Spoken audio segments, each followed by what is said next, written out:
Alors, la présentation que je vais faire aujourd'hui est un peu différente, ou du moins va être un peu axée un peu moins sur le bâti pour le moment les présentations qu'on a eues.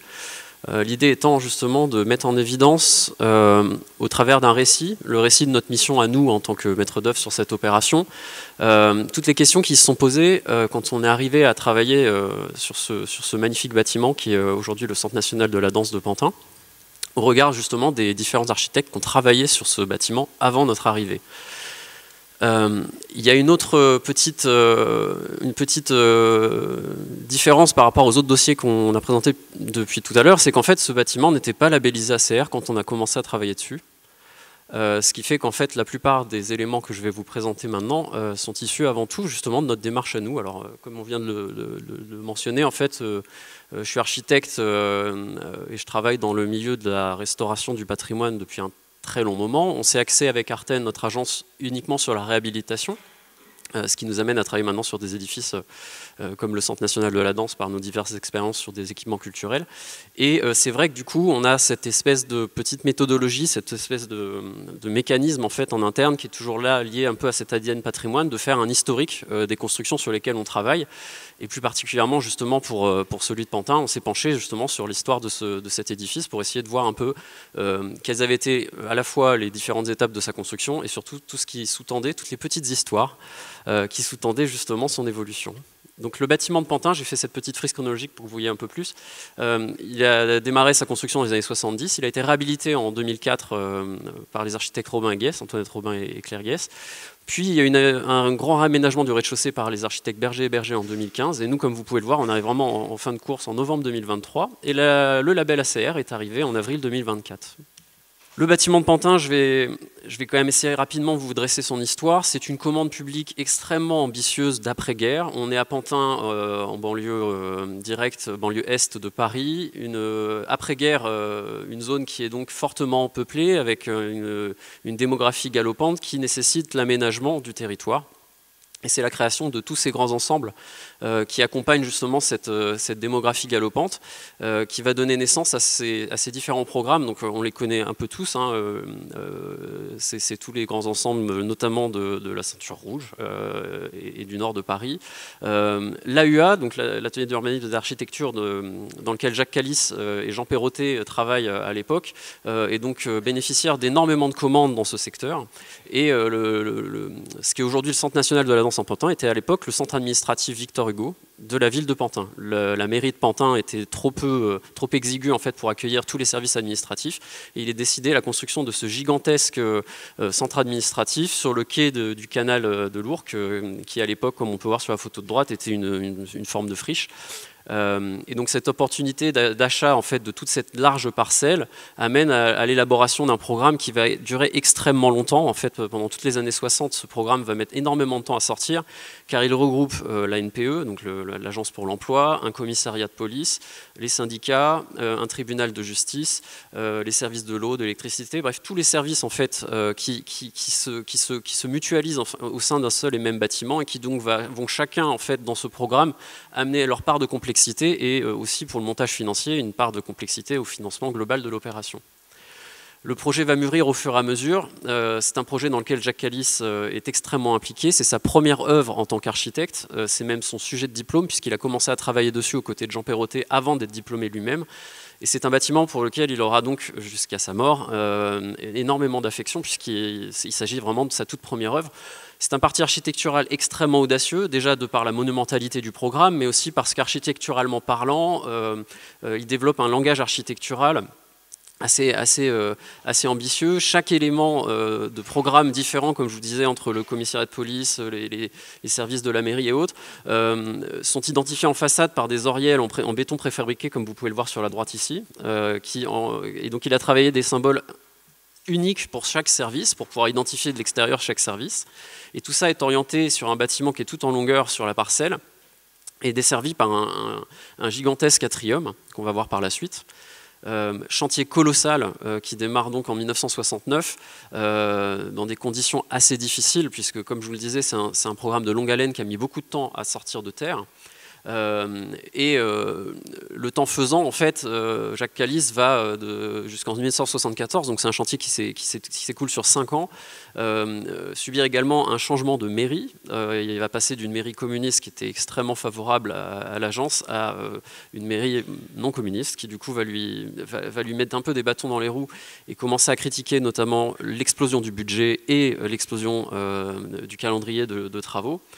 Ce qui va mener à un chantier extrêmement douloureux pour lui, mais qui va tout de même s'achever sur une livraison progressive des locaux au fur et à mesure dans les années 70, mais qui, comme on peut le voir sur ces petites photos, je souhaite notamment vous porter votre attention par exemple sur celle de gauche, va mener en fait à une mise en œuvre de béton qui sont de qualité assez hétérogène.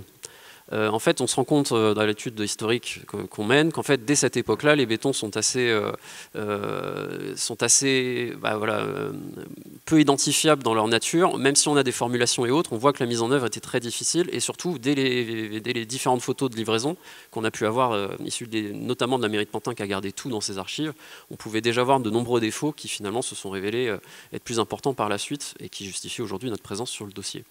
D'un point de vue architectural, c'est un bâtiment qui est emblématique dans Pantin, non seulement de par son implantation le long du canal qui crée une énorme perspective sur lui, mais également de ce que par son implantation aussi vis-à-vis du reste de l'administration de Pantin. Vous pouvez voir là, notamment la mairie de Pantin historique qui est ici et qui donc fait face à ce gigantesque vaisseau, cette maison du peuple comme Jacques Calice la défendait à l'époque et qui était vraiment perçu comme un édifice, certes d'équipement public, mais également un espace public. Jacques Calice avait vraiment, et c'est ce qui est symbolisé un peu par ce qu'on voit sur ce parvis-là, il avait vraiment l'intention en fait que de la rue, de l'espace public, les habitants de Pantin puissent rentrer dans le bâtiment comme si c'était un grand hall ouvert et accéder notamment aux terrasses qui donnent sur le canal, s'approprier ce bâtiment comme un espace public, d'où l'idée de créer une énorme transparence sur la partie centrale du bâtiment qui ensuite dessert tous les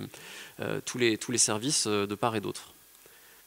Ce bâtiment fait donc partie du passé de Pantin, mais il a une vision, il bénéficie d'une image très négative auprès de la population et même de l'actuel maire de Pantin, qui l'a vécu comme justement un équipement public lié à l'administration. Il y a deux facteurs vraiment essentiels qui participent à cette vision négative qui va apparaître dans les années 80-90. D'une part, c'est que les services qui sont accueillis dedans se sentent très mal.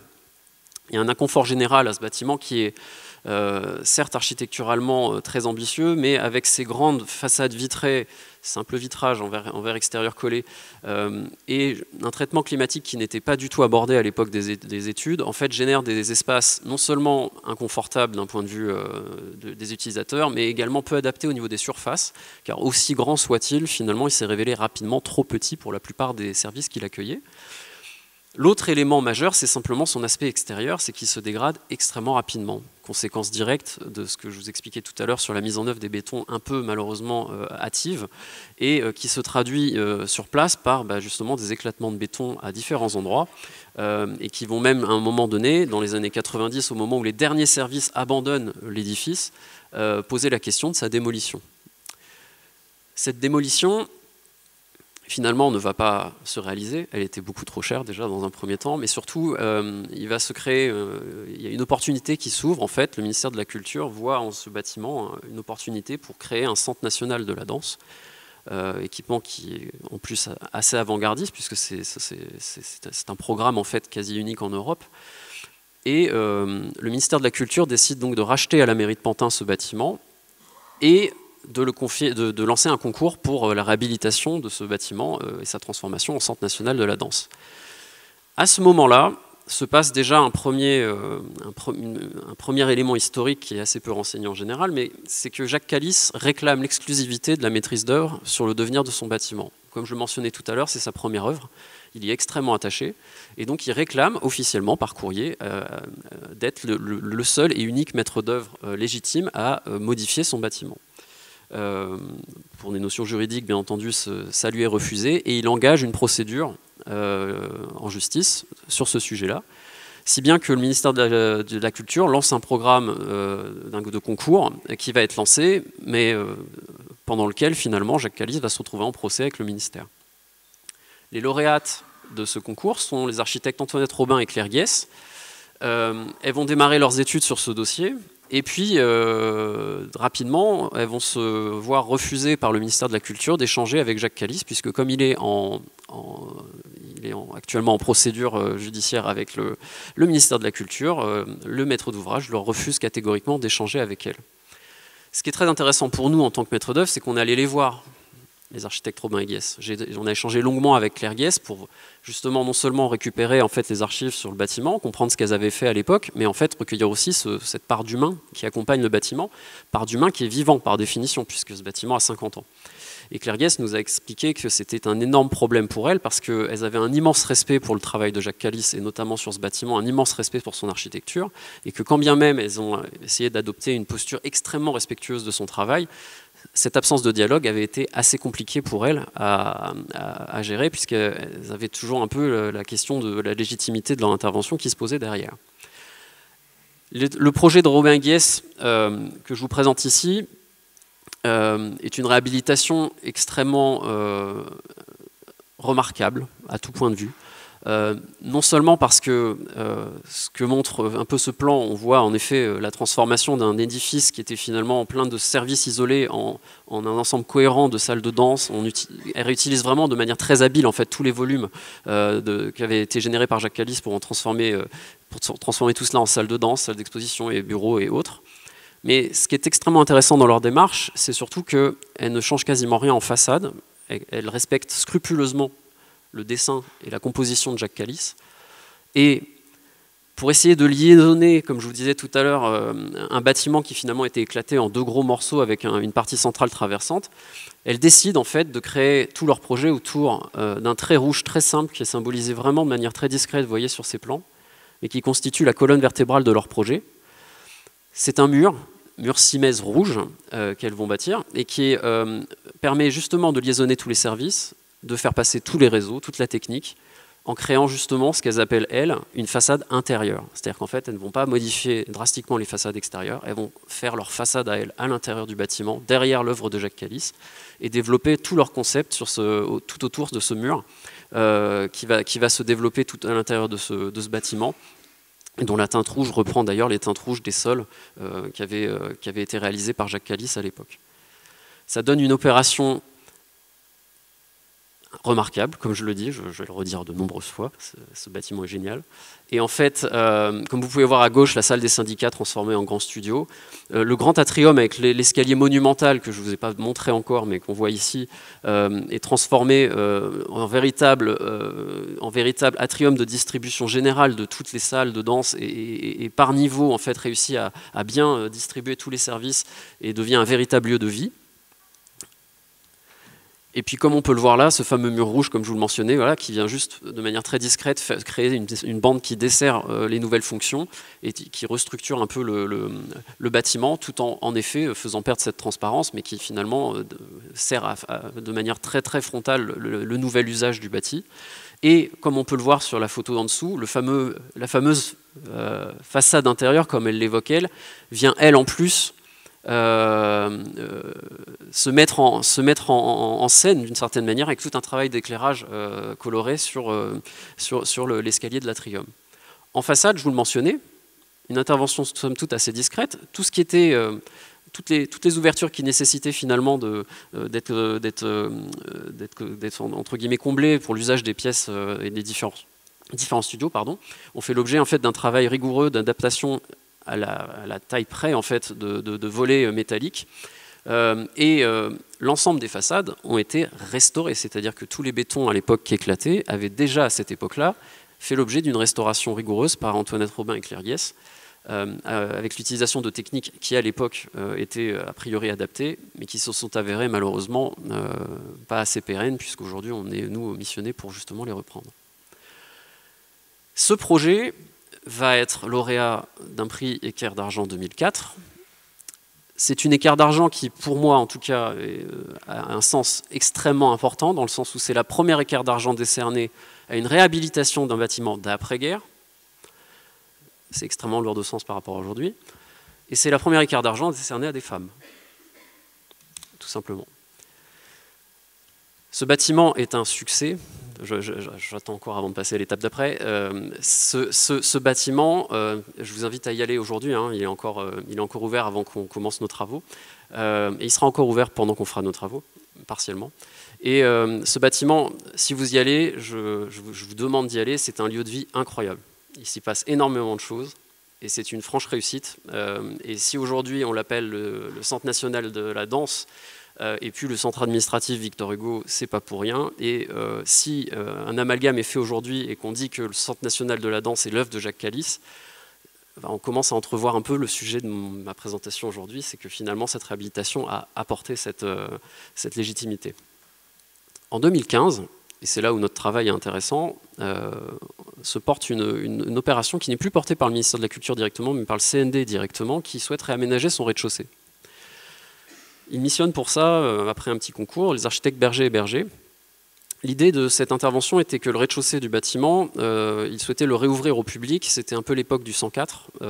L'idée, c'était de faire en sorte que le rez-de-chaussée soit encore plus ouvert au public et qu'il y ait plus d'activités qui s'y passent. Les architectes Berger et Berger sont sélectionnés et il y a un travail qui est réalisé avec eux sur lequel Robin et Guess sont invités. Elles sont invitées à donner leur avis, c'est normal, sur le bâtiment. L'ayant droit de Jacques Calice, Serge Calice, lui n'est pas invité à cette première réunion. Et donc là, on est déjà sur des sujets un peu compliqués, relationnels. Et surtout, ce qui se passe, c'est que les architectes Berger et Berger et Robin Guess ne vont pas s'entendre. Pourquoi? Parce qu'en fait, comme vous voyez sur ce plan de rez-de-chaussée, en fait, ils démolissent intégralement le mur Simèze rouge en rez-de-chaussée.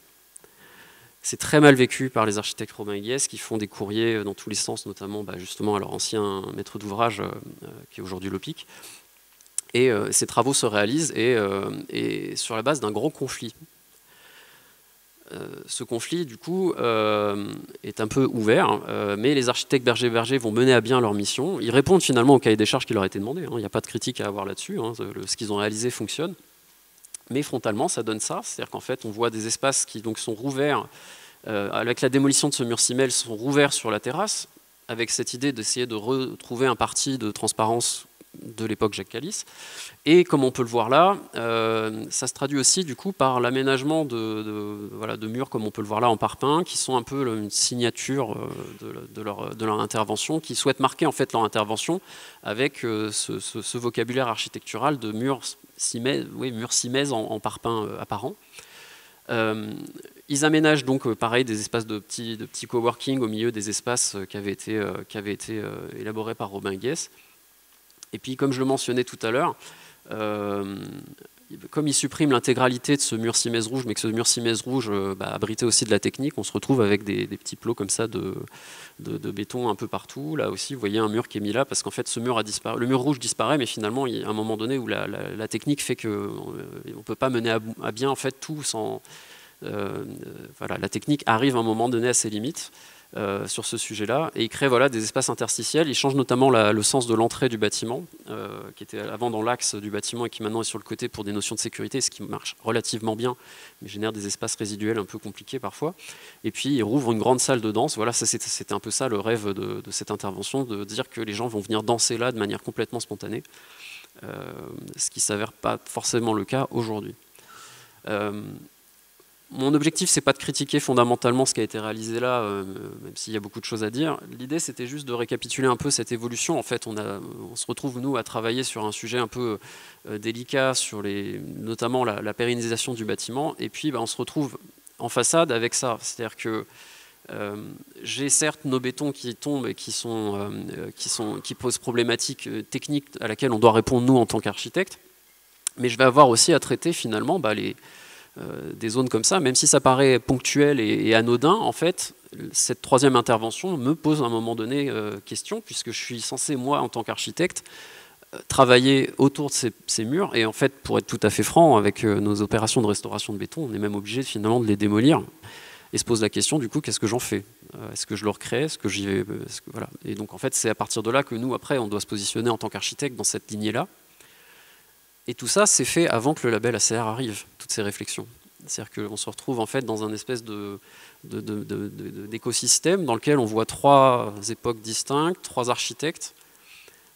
Et voilà. Et donc en novembre 2023, quand on prend le sujet en main, on fait tout ce travail que je vous ai présenté à l'instant, d'essayer de chercher historiquement tous les documents nécessaires, d'aller voir les acteurs pour échanger avec eux sur ce qui s'est passé. Et puis ce qu'on se rend compte, c'est que finalement, dans les 3 périodes de construction, il n'y a jamais eu de dialogue. Rien. En fait, ces 3 époques n'ont jamais communiqué les unes aux autres, ou du moins, même s'ils ont communiqué, par exemple, avec Berger et Berger, en fait, ils ne s'entendaient pas. Donc du coup, ça a été réalisé, mais il n'y a pas eu d'arbitrage qui a été fait particulièrement. Ce bâtiment a fait sa vie un peu de manière classique. Alors certes, il n'était pas labellisé, donc ça peut être un élément de réflexion par rapport au sujet de notre journée. Mais une chose est sûre, c'est qu'en tant que maître d'œuvre, nous, et en tant qu'architecte, on doit se positionner vis-à-vis de tout ça. Et en avril 2024, en plein milieu de notre avant-projet, arrive le label ACR sur l'édifice. C'est assez spécial, c'est-à-dire que j'ai personne dans mes interlocuteurs, que ce soit à côté OPIC, CND ou même après DGCA, ministère de la Culture, qui était au courant de cette labellisation. Donc ça arrive un peu comme un cheveu sur la... Enfin, ça arrive vraiment au milieu de notre mission. Donc on est là, bon bah super, il y a un label qui tombe. Alors ça ne nous dérange pas plus que ça, parce qu'au final on a quand même une méthodologie de travail et puis une approche qui était assez bonne, et on avait déjà travaillé finalement, on avait déjà sollicité le CRMH et le LRMH d'ailleurs pour tous nos sujets, parce qu'on s'était bien douté que ce bâtiment n'était pas anodin non plus. Soit dit en passant, ce label ACR il est assez amusant, parce que du coup comme on a déjà nous réalisé toutes nos études, quand on l'analyse de près et qu'on lit justement les motivations qui ont mené à cette labellisation, on se rend compte que, je vais les relire là, donc on dit première commande publique de Jacques Calice, donc on reconnaît que c'est une œuvre majeure de Jacques Calice, une œuvre brutaliste majeure des architectes associés Jacques Calice et Jean Perrotet, donc là on ramène un peu justement au contexte général AUA, qui est d'ailleurs très intéressant par rapport au contexte géographique. Édifice remarquable au regard de sa fortune critique exceptionnelle. Je ne vous ai pas expliqué tout le bâtiment, mais en effet il y a énormément de documents disponibles sur cet édifice. Édifice emblématique de la politique volontariste de la commune d'Oppentin de doter le territoire de nouveaux équipements dont le programme innove par sa polyvalence. Oui. Caractère monumental de l'édifice, valeur de signal dans le paysage urbain, aujourd'hui en adéquation avec son usage d'institution à vocation nationale. Donc là, c'est déjà un premier point qui m'a un peu fait tiquer. Et ensuite, composition plastique des façades à la manière d'une sculpture. Oui. Mais on a quand même dans les motivations 2 petites lignes qui évoquent un peu Robin Guiès. Caractère monumental de l'édifice, valeur de signal dans le paysage urbain, certes, mais aujourd'hui en adéquation avec son usage d'institution à vocation nationale, c'est pas le fruit du hasard. On a quand même 2 architectes qui ont fait un remarquable projet de réhabilitation, et qui d'ailleurs, je le rementionne, pour ceux qui ne connaissent pas Antoinette Robin et Claire Guiès, ne font que de la réhabilitation. C'est-à-dire qu'on est en 2004, aujourd'hui la réhabilitation est un thème majeur de notre pratique, mais elles font ça depuis très longtemps. Et préservation de la construction d'origine par un projet de restructuration de qualité dont la démarche exemplaire a été primée par l'Équerre d'Argent en 2004. Enfin. Ce qui est intéressant là-dedans, c'est que, bien entendu, le projet de Berger et Berger est passé inaperçu, aussi parce qu'il a été comme une commande directe du CND et que je pense que ça ne faisait pas partie du scope de l'analyse de ce label ACR. Soit dit en passant, la synthèse de tout ça, et c'était un peu la complexité, je pense, de mon intervention aujourd'hui, c'était d'expliquer un peu, avant que le label ACR arrive, on était déjà dans des questionnements, nous, au bureau, sur comment aborder la question du droit moral sur un édifice exceptionnellement reconnu, comme on vient de le mentionner là, mais pour sa conception initiale et pour sa réhabilitation. On a un bâtiment qui date de 1974, qui en effet, d'un point de vue plastique et même d'un point de vue de composition, est incroyablement réussi de la part de Jacques Calice, mais en effet, la réhabilitation d'Antoinette Robin et de Claire Guiès, elle est remarquable à plusieurs niveaux. C'est de par aussi sa discrétion, d'une certaine manière. Ce que je trouve assez dommage d'ailleurs, parce que c'est aussi par ses qualités justement de mise en retrait, finalement, que ça marche étonnamment bien et qu'elle passe peut-être inaperçue. Enfin, c'est une question que je pose comme ça de manière générale, au regard de son histoire. Et puis après, il y a la question simplement de notre déontologie en tant qu'architecte. C'est-à-dire que nous, on a pris contact avec tout le monde. Et en fait, on s'est rendu compte qu'il n'y avait personne qui se parlait. Et du coup, il y a un moment donné où si on veut faire en sorte que notre projet soit durable, pérenne, ou s'inscrive dans un rapport logique de sa continuité historique, il faut qu'on crée des liens entre tous ces acteurs-là. Et donc c'est là où nous, on a commencé à donc faire ces recherches-là, et puis maintenant, ça y est, maintenant que tout est validé, on essaie de faire des réunions pour que tout le monde soit autour de la table. C'est pas gagné pour Berger et Berger. Mais en tout cas, pour ce qui est de Claire Guess et Serge Calice, les contacts ont déjà été pris et on essaye de faire ça. Et la question maintenant, c'est quoi? C'est le thème de notre journée. J'arrive un peu en fin de course, parce que malheureusement, on ne démarre pas notre étude sur un label ACR. Ce label ACR arrive au milieu de notre réflexion, mais du coup, se pose la question légitime, comment le label ACR aurait-il pu aider à mieux cadrer, entre guillemets, la reconnaissance du travail d'Antoinette Robin et de Claire Guess?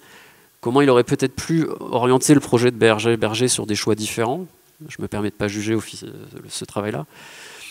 Et d'un point de vue général, comment il peut prendre en compte plus finement le champ de l'exercice de la réhabilitation qui est amené à se développer de plus en plus. Il y a beaucoup d'étudiants là, donc a priori, je pense que vous voyez tous venir ce champ d'exercice dans votre avenir. Cette labellisation se doit d'accompagner les édifices vers leur futur, mais je pense aussi qu'il est là aussi pour promouvoir l'exercice de la réhabilitation. Et donc dans ce cadre-là, peut-être affiner justement l'analyse des bâtiments à plusieurs histoires pour pouvoir mieux les aborder. Merci. Merci beaucoup pour cette très belle présentation.